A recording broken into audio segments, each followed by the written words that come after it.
স্ত্রীকে তালাক দিয়ে নিজের শাশুড়িকে মানে স্ত্রীর মাকে বিবাহ করলেন, ইসলামে কতটুকু বৈধতা আছে এই ব্যাপারে প্রশ্ন এসেছে।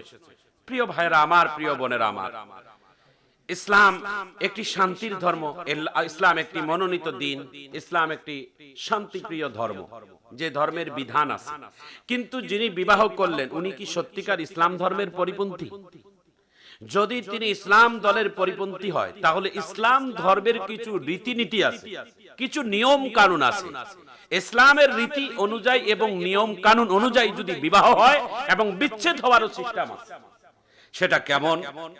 এটা মানুষ অন্য চোখে দেখতেছে যে এই মেয়েটি, এই যুবকটি নিজের স্ত্রীকে তালাক দিয়ে নিজের শাশুড়িকে বিবাহ করলেন। নেট জুড়ে ভাইরা, এটা কিয়ামতের আলামত। এই ধরনের ঘটনা আজকে বাংলাদেশ সহ সারা বিশ্বে, সারা পৃথিবীতে অহরহ ঘটতেছে। তাদের আসল ঘটনা হচ্ছে আল্লাহর ভয় তাদের অন্তরের মধ্যে না থাকার একটা সবথেকে মূল কারণ। ইসলাম ধর্মের রীতি হচ্ছে নিজের স্ত্রীকে বিবাহ করার পর যদি তালাক প্রাপ্ত তালাক হয়ে যায়, তালাকের 3 মাস ইদ্দতের পরে তার স্ত্রীকে, তার শাশুড়িকে বিবাহ করা আমাদের ইসলাম ধর্মে জায়েজ আছে। কি মুফতি সাহেব আছেন না? কিন্তু এটা শরীয়ত সম্মত হতে হবে, এটা কোরআন সুন্নাহ মোতাবেক হতে হবে। এটা স্ত্রীকে বাদ দেওয়ার পাশাপাশি সঙ্গে আরেকটা বিয়ে হবে, এটা এমনটা না। একটা ইসলাম ধর্মের নিয়ম নীতি অনুযায়ী বিবাহ করতে হবে, বিচ্ছেদ করারও সিস্টেম আছে।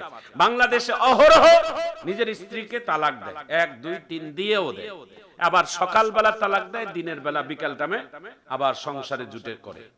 কিন্তু এরকম তালাক ইসলামে বৈধ আছে কি? এই সমস্ত তালাক আমরা দিই আবার গ্রহণ করি। প্রিয় ভাইরা আমার, তালাক দেওয়ারও সিস্টেম বুঝি না, বিবাহ করার তরিকাও জানি না। বিবাহ কিভাবে করতে হবে?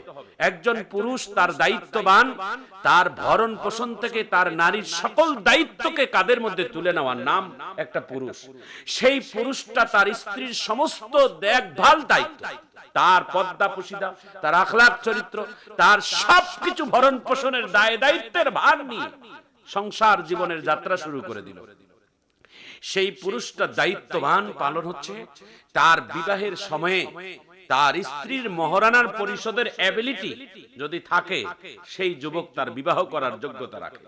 যদি মহারানা পরিশোধ করার মতো এবিলিটি, যোগ্যতা না থাকে, তাহলে তার বিবাহ করা না গিয়ে তার যৌবন কন্ট্রোল করার জন্য তিনি রোজা রাখতেন। কিন্তু স্ত্রীর মহারানা পরিশোধ করতে হবে, এটাই শরীয়তের বিধান। মহারানা কি জিনিস?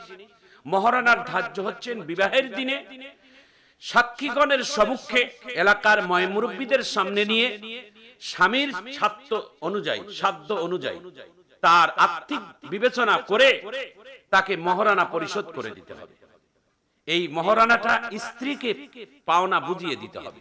কোন স্বামী যদি তার মহারানা যদি আদায় না করে, আর যদি স্ত্রী যদি তাকে ক্ষমা না করে, তাইলে কিয়ামতের দিন আল্লাহ তাআলা ওই স্বামীকে জিনাকারের কাতারে আল্লাহ তাআলা দাঁড় করাবেন।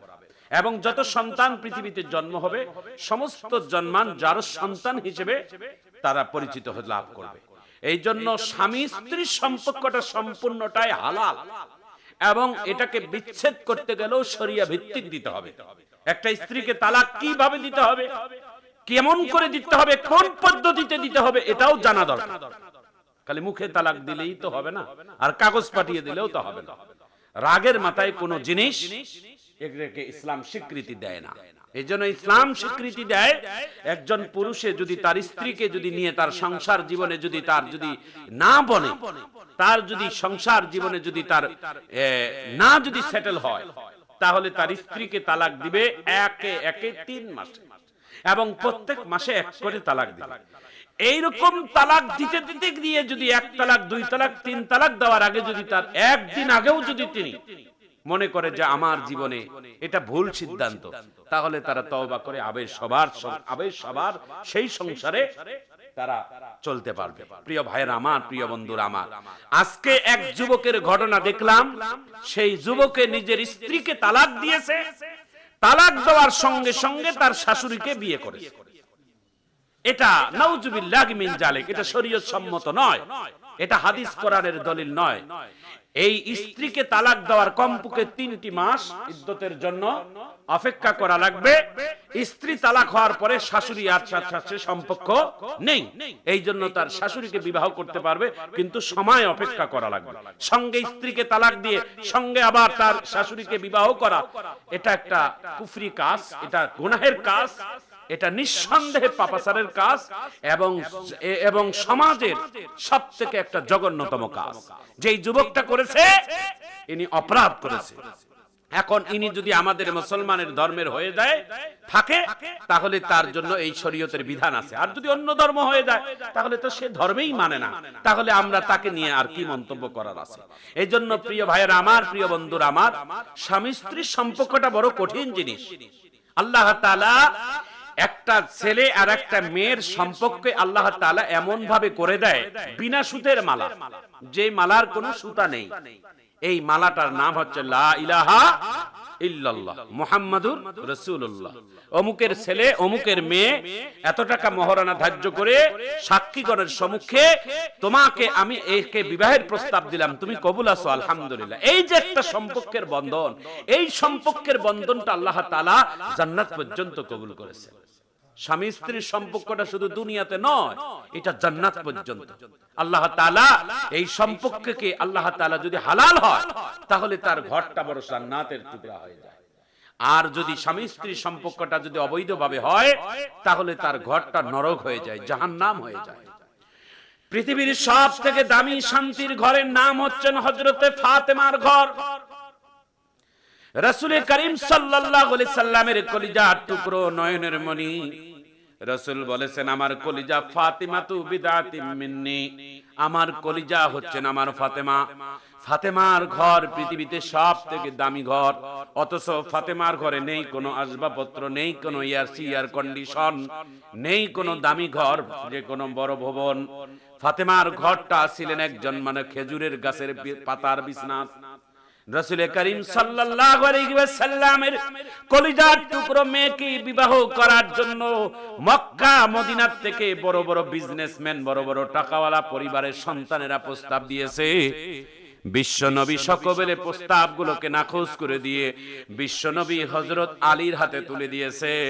আলীর হাতে তুলে যেদিন দিয়েছে, আলী প্রশ্ন করেছেন, ইয়া রাসূলুল্লাহ, ইয়া হাবিবাল্লাহ, আপনার মেয়ে ফাতেমা তো দেখতে শুনতে খারাপ না, গুণে জ্ঞানে কম না, বংশ বুনিয়াতেও কম না, তো আপনি আমার মতো একজন গরীব আলীর হাতে কেন তুলে দিলেন? কি এমন গুণ দেখেছেন আমার ভিতরে যার হাতে আপনি তুলে দিয়েছেন? আমার নবী মুস্কি হাসি দিয়ে বলে, আলী রে, টাকা থাকলেই যে আমি টাকাওয়ালার কাছে বিয়ে দেব এমনটা নয়। আমি তোমার ভিতরে যেই গুণটা আমি দেখেছি সেই গুণটা হচ্ছে তুমি ঈমানদার। আজকে সমাজের অনেক পিতামাতারা আমরা মেয়েদেরকে বিবাহ দেই, যার 10 তলা 20 তলা বিল্ডিং আছে, যার সরকারি চাকরি আছে, যারা আমার মেয়েকে সুখে রাখবেন, টাকা আর বিছনার মধ্যে শোয়াই রাখবেন, সোনা গয়না দিয়ে ভরাই রাখবেন, আমরা তাদের কাছে আমার মেয়েটারে দেব না। না না, টাকা পয়সা দেখে মেয়েকে বিবাহ দেওয়া যাবে না। সরকারি চাকরি দেখে মেয়ে বিয়ে দেওয়া যাবে না। মেয়ে বিয়ে দিতে গেলে আমার নবীর আদর্শ থেকে শিখে নিতে হবে। আমার নবী তো হযরত আলী তো টাকা ছিল না, এয়ার কন্ডিশন ছিল না, বড় ভবন ছিল না। হযরত আলী ছিলেন একজন সুচরিত্রবান পুরুষ এবং তিনি ছিলেন একজন আল্লাহওয়ালা, ইখলাসওয়ালা, একজন খাঁটি বান্দা। এই জন্য হযরতে মুহাম্মদ সাল্লাল্লাহু আলাইহি সাল্লাম বলেন, সমস্ত পৃথিবীর সুখ শান্তি যদি কারো ঘরে থাকে তাহলে যেন আমার ফাতেমা আলীর ঘরে তাকায়। পৃথিবীর সমস্ত সুখ শান্তিকে এক পাল্লায় দিলে আলীর ভাঙ্গা ঘরের সুখ শান্তির পাল্লায় আল্লাহর কাছে ভারী হয়ে যাবে।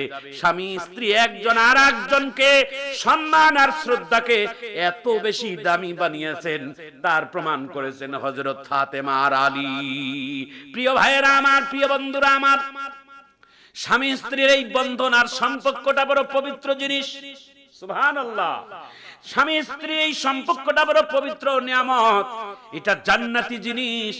এই জন্য এই ঘরটা সুখে শান্তিতে যদি রাখতে চান, তাহলে এই ঘরটাকে সাজানোর জন্য জিনিসপাতি লাগে না, এই ঘরটাতে সাজানোর জন্য একটা ভালো মন প্রয়োজন। একজন আরেকজনকে অন্ধবিশ্বাস ভালোবাসা, এবং দুইজন দুইজনে নামাজি, দুইজন দুইজনের দিনদার, স্ত্রী থাকবেন পর্দানিশীল, স্বামী থাকবেন আল্লাহওয়ালা। ফজরের নামাজের পরে দুইজনে কোরআনের তেলাওয়াত করবেন, দুইজনে এক যায় নামাজের মধ্যে তাহাজ্জুদের নামাজ আদায় করবে। আলহামদুলিল্লাহ, এমন একটা পরিবার যার মধ্যে আছে, সেই পরিবারটা জান্নাতি পরিবেশ আল্লাহ তাআলা দান করছে। শুধু টাকা পয়সা থাকলেই সুখ আর শান্তি এমনটা নয়। এই জন্য প্রিয় ভাইয়েরা আমার, আমরা বলবো যারা এই সমস্ত কাজ করবেন তাদের ঘর আল্লাহ তাআলা সুখের ব্যবস্থা করে দিবেন।